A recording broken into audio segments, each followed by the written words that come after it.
جہاں ہم معاشرے کو بدلنے کی بات کرتے ہیں وہاں پہلے ہمیں خود کو بدلنا ہوگا۔ ہم اور ہمارا معاشرہ ریاست مدینہ کی تکرار کرتے ہوئے نہیں تھکتے، مگر یقین جانے ایک یورپ ہے کہ جس میں کفر کا طوطی بولتا ہے۔ کبھی انہوں نے ریاست مدینہ بنانے کی بات نہیں کی، کبھی انہوں نے نظام مصطفیٰ کو لانے کی بات نہیں کی، مگر یقین جانیں اس کے باوجود وہاں کا نظام ایسا ہے کہ ایک کیس کے بارے میں پڑھ کر میں حیرت کے سمندر میں ڈوب گیا، اور وہ سٹوری میں آپ کو بھی سنانا چاہتا ہوں۔ کارلاف ٹکر نامی ایک لڑکی کی یہ سٹوری ہے، اور وہ لڑکی کارلاف ٹکر جو ہے ایک طویف کے گھر میں پیدا ہوئی، اور اس کی والدیت کے خانے میں بھی اس کی ماں کا ہی نام لکھا گیا۔ گندے ماحول اور عدم توجہ کے باعث 8 برس کی عمر میں اس لڑکی نے سگریٹ نوشی شروع کر دی، اور بمشکل 10 برس کی عمر میں اس نے چرس پینا بھی شروع کر دی۔ 1983 کی وہ رات کہ جب اس نے اپنے ایک لڑکے دوست کے ساتھ مل کر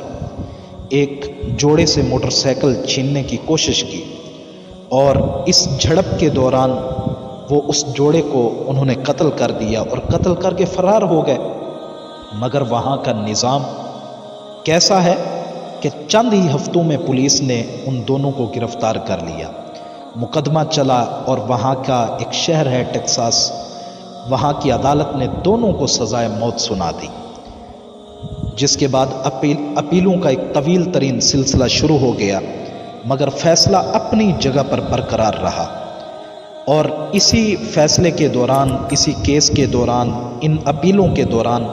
اس کا جو وہ دوست تھا لڑکا، وہ بیمار ہو کر جیل میں ہی ختم ہو گیا، فوت ہو گیا، جس کے بعد وہ بالکل تنہا رہ گئی۔ اب جیل حکام کو اس حادثے کا کوئی علم نہیں تھا، مگر اس حادثے اور تنہائی نے اس لڑکی کارلاف ٹکر کی زندگی کا رخ ہی بدل کے رکھ دیا۔ وہی لڑکی کہ جو بدتمیز تھی، بدشعور تھی،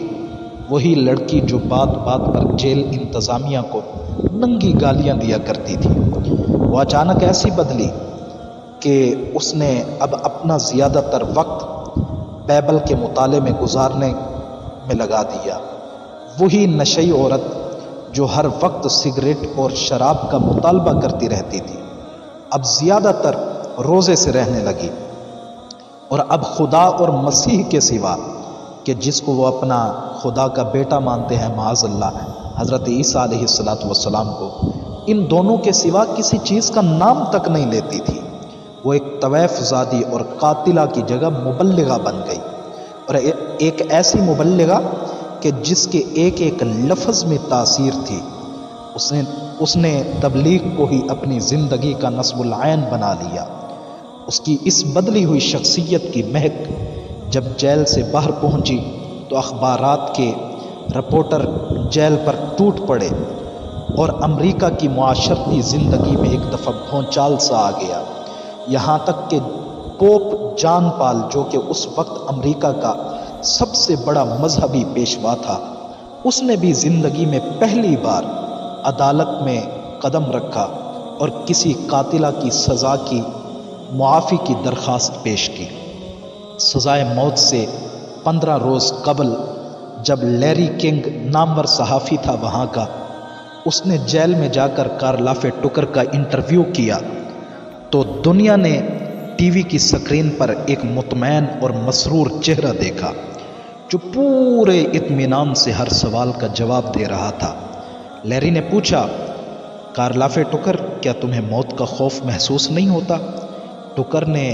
بڑے کمال سے مسکرا کر جواب دیا، کہا، نہیں، اب مجھے صرف اور صرف موت کا ہی انتظار ہے، کیونکہ میں جلد از جلد اپنے رب سے ملنا چاہتی ہوں، اور اپنی کھلی آنکھوں سے اس ہستی کا دیدار کرنا چاہتی ہوں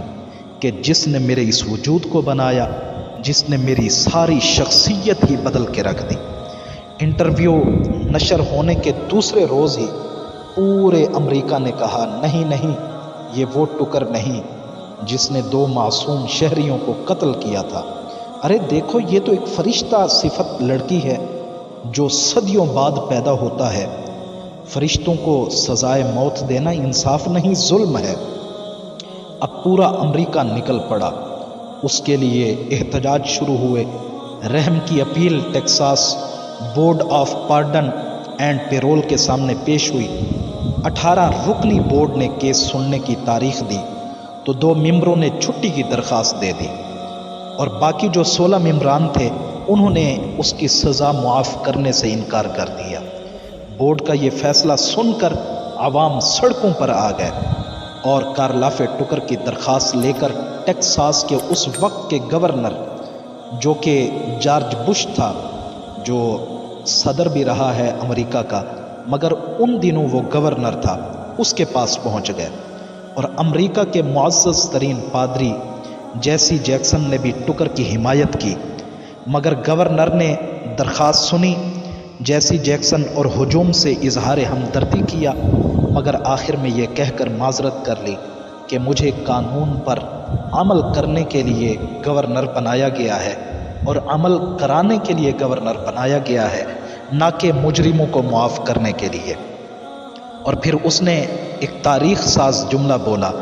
ٹھیک ہے ان کے معاملات مسلمانوں کے حوالے سے جیسے ظالمانہ ہیں، مگر اپنے معاشرے کے اندر، اپنے ملک کے اندر رہتے ہوئے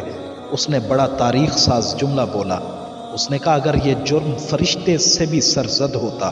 تو میں اسے بھی کبھی معاف نہ کرتا۔ اب موت سے 2 روز قبل جب کارلافے ٹکر کی رحم کی اپیل سپریم کورٹ پہنچی تو چیف جسٹس نے یہ فقرے لکھ کر درخواست واپس کر دی کہ اگر آج پوری دنیا بھی کہے کہ یہ عورت کارلافے ٹکر نہیں بلکہ ایک مقدس ترین ہستی ہے، تو بھی امریکہ کے قانون میں اس کے لیے کوئی ریلیف نہیں ہے، کیونکہ جس عورت نے قتل کرتے ہوئے 2 بے گناہ شہریوں کو کوئی رعایت نہیں دی، اسے دنیا کا کوئی منصف رعایت نہیں دے سکتا۔ ہم خدا سے پہلے ان 2 لاشوں کے سامنے جواب دہ ہیں جنہیں اس عورت نے ناحق مار دیا۔ اب 3 فروری 1998 کی صبح 5:45 بجے ٹیکساس کی ایک جیل میں 38 سالہ کارلافے ٹکر کو زہریلا انجیکشن لگا کر سزائے موت دے دی گئی۔ 4 فروری کو جب ٹی وی پر کارلافے ٹکر کی موت کی خبر نشر ہو رہی تھی تو وہ خبر جو ہے میں نے کافی عرصے بعد جا کے اب سنی تو میں بھی بڑا حیرت میں پڑ گیا اور سوچنے لگا کہ یار یہ تو وہ لوگ ہیں جو اپنے آپ کو غیر مسلم کہتے ہیں، جنہوں نے کبھی بھی ریاست مدینہ بنانے کا دعویٰ نہیں کیا، مگر اس کے باوجود اس قدر انصاف کہ جس نے ایک کلمہ گو مسلم کو سوچنے پر مجبور کر دیا۔ تب میں نے اپنے ضمیر سے پوچھا کہ آخر وہ کیا چیز ہے جو امریکہ جیسے سڑے ہوئے بیمار معاشرے کو زندہ رکھے ہوئے ہے؟ تو یقین جانے خدا کی قسم، حافظے میں شہنشاہ عرب و عجم حضور سرور کونین صلی اللہ تعالی علیہ وسلم کا وہ قول، وہ فرمان عالی شان گونج اٹھا کہ سرکار نے فرمایا اگر میری بیٹی فاطمہ نے بھی چوری کی ہوتی تو میں اس کے بھی ہاتھ کاٹ دیتا۔ یہ تھا انصاف، یہ تھی انصاف کی روایت اور یہ تھی اسلام کی حقیقت۔ اور پھر حضرت علی المرتضیٰ شیر خدا کا قول مبارک بھی چمکنے لگا میرے ذہن میں۔ آپ نے فرمایا معاشرے کفر کے ساتھ تو زندہ رہ سکتے ہیں مگر نا انصافی کے ساتھ نہیں۔ میرے آقا کے غلاموں، ہمیں سوچنا ہوگا اور اپنے انداز زندگی کو بدل کر کھوکھلے نعروں سے ہٹ کر سوچنا ہوگا۔ جو عدالتیں عوامی احتجاج یا حکمرانوں سے متاثر ہو کر اپنے فیصلے بدل دیں تو وہ عدالتیں نہیں بلکہ بادبانی کشتیاں ہوتی ہیں کہ جن کی منزلوں کا تعین ملاح نہیں کرتا بلکہ ہوائیں کیا کرتی ہیں۔ آج ہمارے معاشرے میں کیا کچھ نہیں ہو رہا، کبھی کوئی حکمران کسی کو مار دیتا ہے، کبھی کوئی حکمران گاڑی تلے کسی کو روند کے چلا جاتا ہے، مگر غریب جو مرا اس لیے کوئی پوچھنے والا نہیں ان سے۔